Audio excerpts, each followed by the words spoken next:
ಚಾಲಕನ ನಿಯಂತ್ರಣ ತಪ್ಪಿ ರಸ್ತೆ ಬದಿಯ ವಿದ್ಯುತ್ ಕಂಬಕ್ಕೆ ಕಾರು ಡಿಕ್ಕಿ ಹೊಡೆದ ಪರಿಣಾಮ ಸ್ಥಳದಲ್ಲೇ ಓರ್ವ ಯುವಕ ಸಾವನ್ನಪ್ಪಿದ್ದು ಇನ್ನಿಬ್ಬರು ಯುವಕರು ಗಂಭೀರವಾಗಿ ಗಾಯಗೊಂಡಿದ್ದು. ಡಿಕ್ಕಿ ಹೊಡೆದ ರಭಸಕ್ಕೆ ಕಾರು ಹೊತ್ತಿ ಉರಿದ ಘಟನೆ ಹಾಸನ ಜಿಲ್ಲೆಯ ಅರಸೀಕೆರೆ ತಾಲೂಕಿನ ಗವಿಮಠ ಗೇಟ್ ಬಳಿ ಸಂಜೆ ನಡೆದಿದೆ. ಅಂದರೆ ನಿನ್ನೆ ಸಂಜೆ ವಿದ್ಯುತ್ ಇಲಾಖೆ ನೌಕರ ಮಂಜುನಾಥ್ ಅಂತ ಮೃತಪಟ್ಟ ದುರ್ದೈವಿ. RI20 MO 3574 ಕಾರಿನಲ್ಲಿ ಹಾರನಹಳ್ಳಿ ಗ್ರಾಮದ ಮಂಜುನಾಥ್, ಪವನ್ ಹಾಗೂ ನವೀನ್ ಅರಸೀಕೆರೆಯಿಂದ ಬಾಣಾವರದ ಕಡೆಗೆ ತೆರಳುತ್ತಾ ಇದ್ರು. ಈ ವೇಳೆ ಚಾಲಕನ ನಿಯಂತ್ರಣ ತಪ್ಪಿ ಡಿವೈಡರ್ ದಾಟಿ ಮತ್ತೊಂದು ಬದಿಯ ರಸ್ತೆ ಪಕ್ಕದಲ್ಲಿದ್ದ ವಿದ್ಯುತ್ ಕಂಬಕ್ಕೆ ಕಾರು ಡಿಕ್ಕಿ ಹೊಡೆದಿದೆ. ನಂತರ ಕಾರಿಗೆ ಬೆಂಕಿ ಹೊತ್ಕೊಂಡಿದೆ.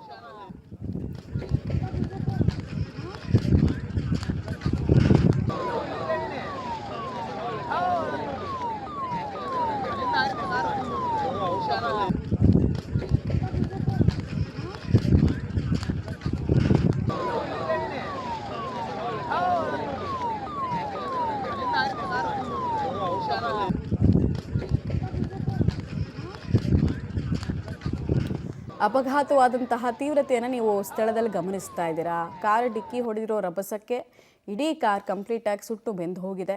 ಇನ್ನು ಇದರಲ್ಲಿ ಓರ್ವ ಯುವಕ ಸಾವನ್ನಪ್ಪಿದ್ದು, ಇನ್ನಿಬ್ಬರು ಗಂಭೀರವಾಗಿದ್ದಾರೆ ಅನ್ನೋದು ಗೊತ್ತಾಗ್ತಾ ಇದೆ.